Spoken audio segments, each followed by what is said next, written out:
सुबह की हल्की धुंध, धान की कट चुकी फसल की खुशबू और दूर कहीं घंटियों की मध्यम सी आवाज। छत्तीसगढ़ का किसान जानता था ये आवाज सिर्फ बैलों की नहीं बल्कि मिट्टी की धड़कन है। यही वह दिन होता था जब खेत माँ को प्रणाम किया जाता और बैलों को भगवान की तरह सजाकर मेले तक ले जाया जाता। इस पवित्र परंपरा को कहते थे बैल जूत मेला, एक ऐसा उत्सव जो खेत, किसान और बैल तीनों के प्रेम की कहानी कहता था। सूरज अभी उगा भी नहीं, धान की खाली खेतों पर ओस की बूंदें चमक रही हैं। दूर कहीं से बैलों की घंटियां टुन टुन करते हुए हवा को चीरती हुई हैं। छत्तीसगढ़ का किसान जानता है ये कोई साधारण सुबह नहीं, यह वह दिन है जब खेत माँ को प्रणाम किया जाता है और बैलों को देवता बनाकर सम्मान दिया जाता है। यह है बैल जूत मेला, एक ऐसा पर्व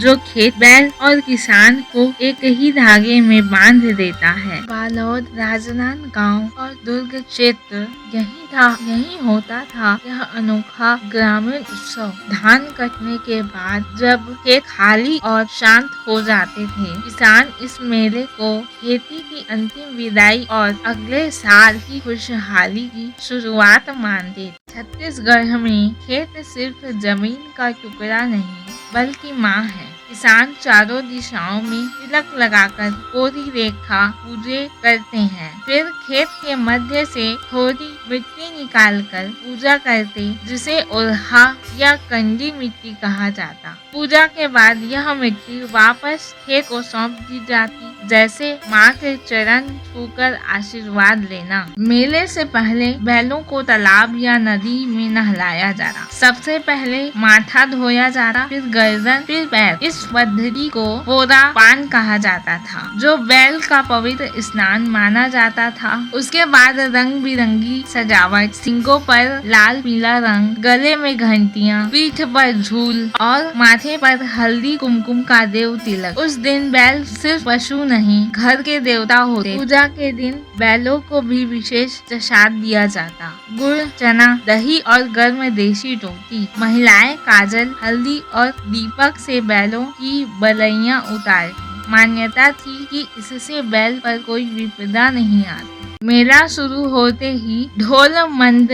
अपने खास जो ताल में गूंज उठते। बच्चे, बुजुर्ग, युवक सब उस ताल पर झूम उठते। यह सिर्फ मनोरंजन नहीं बल्कि खेती की मेहनत को सलाम था। और फिर आता था सबसे रोमांचक क्षण, बैल जूत दौड़। धूल उड़ती, भीड़ चीखती, ढोल बजते और बैल अपनी पूरी शक्ति से दौड़ते। यह दौड़ सिर्फ ताकत की नहीं, तालमेल, प्रेम और किसान के प्रशिक्षण की परीक्षा थी। चाबू की मनाही थी, बैल को डराना, मारना सख्त वर्जित। यह सम्मान की दौड़ थी। एक सबसे प्यारी प्रतियोगिता होती थी जोत पहचान। जोत पहचान किसान अपने बैलों को भीड़ में छोड़ देते थे, फिर दूर से पुकारते, अरे ओ मोर राजा यहाँ आ। जो बैल अपने मालिक की आवाज पहचान कर दौड़ता हुआ आता वही विजेता होता। बैल और किसान के रिश्ते का यह रूप आज भी याद कर आंखें नम हो जाती हैं। मेला सिर्फ दौड़ का नहीं था, यह गांव का सबसे बड़ा बाजार भी था। मिट्टी के बर्तन, लकड़ी के हल, झूले, बांस का सामान और गुड़ रोटी की शानदार खुशबू। बच्चे खिलौने लेते, महिलाएं श्रृंगार और किसान खेती के औजार खरीदते।